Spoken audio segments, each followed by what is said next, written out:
Oke, baik. Eh, Perkenalkan, nama saya Hensai dari Pengadilan Situngkir, dengan NIM 847, dan saya akan menjelaskan terkait program layanan sederhana yang menggunakan dataset hard disk. Baik. Pertama, dari kolom 1 sampai 7, library yang saya gunakan adalah TensorFlow untuk mengambil model, lalu ada NumPy Panda untuk processing, Matplotlib untuk menampilkan visualisasinya. Baik, terus saya menggunakan apa, dataset dari Google APS googleaps.com dengan data pasien hard disk sebanyak 300, bisa dilihat di terminal 303 pasien dan 13 atribut, ya kan. 13 atribut yang terdiri dari age, sex, CP, trace BPS, call, FBS, rest, TCG, Tala, checksum, Allpeak, slope, dan CA, thalassemia. Dan kolom terakhir untuk target.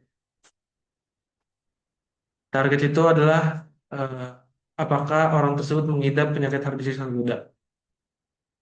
Lalu bisa dilihat di sini datasetnya, ini adalah empat, empat kolom per 4 baris pertama dari dataset, atau 5, sorry, 5 5 pasien pertama di datasetnya.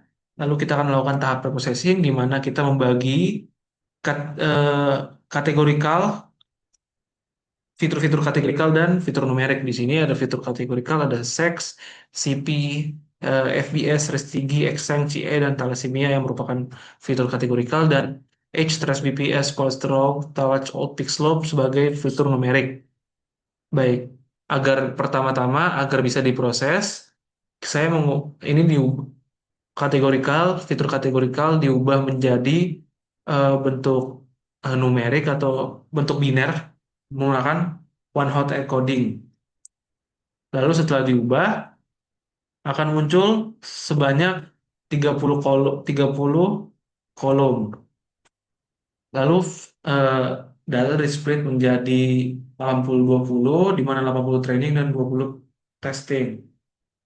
Oke, lalu data dinormalisasikan, di-standardize, lalu di-convert ke NumPy agar bisa eh, diproses. Lalu kemudian step 3 adalah membuat modelnya. Di sini membuat model artificial neural network sederhana menggunakan hidden layer sebanyak 16 dengan fungsi aktivasi ReLU, dan satu layer output dengan menggunakan fungsi aktivasi sigmoid, karena fungsi sigmoid itu berskala 0 sampai 1, di mana kita ingin jawabannya itu adalah klasifikasi 0 atau 1, di mana yes or no. Oke, lanjut. Lalu kita compile menggunakan optimizer Adam optimizer, dan akurasi sebagai metrik evaluasinya. Di sini data ditrain sebanyak 300 kali, eh, dan akan tampilannya kurang lebih seperti ini. 300 kali atau 300 epoch, epochnya 300.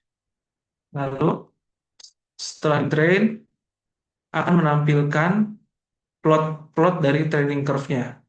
Bisa dilihat di sini, ini adalah training training dan validation loss-nya. Bisa dilihat di sini training loss menurun sedangkan validation loss naik. Bisa bisa disimpulkan dari grafik ini kalau misalnya model ini model yang dihasilkan sedikit overfitting. Lalu untuk akurasinya bisa dilihat di sini, dia konvergen naik secara bersamaan sampai akhirnya training akurasi itu lebih naik sekitar di 93, dan di variation akurasi ada di 83 juga. Lalu setelah itu didapatkan akurasi sebesar 0,83 atau 83%, lebih baik ya hasilnya dibandingkan baseline yang digunakan, yaitu 72%.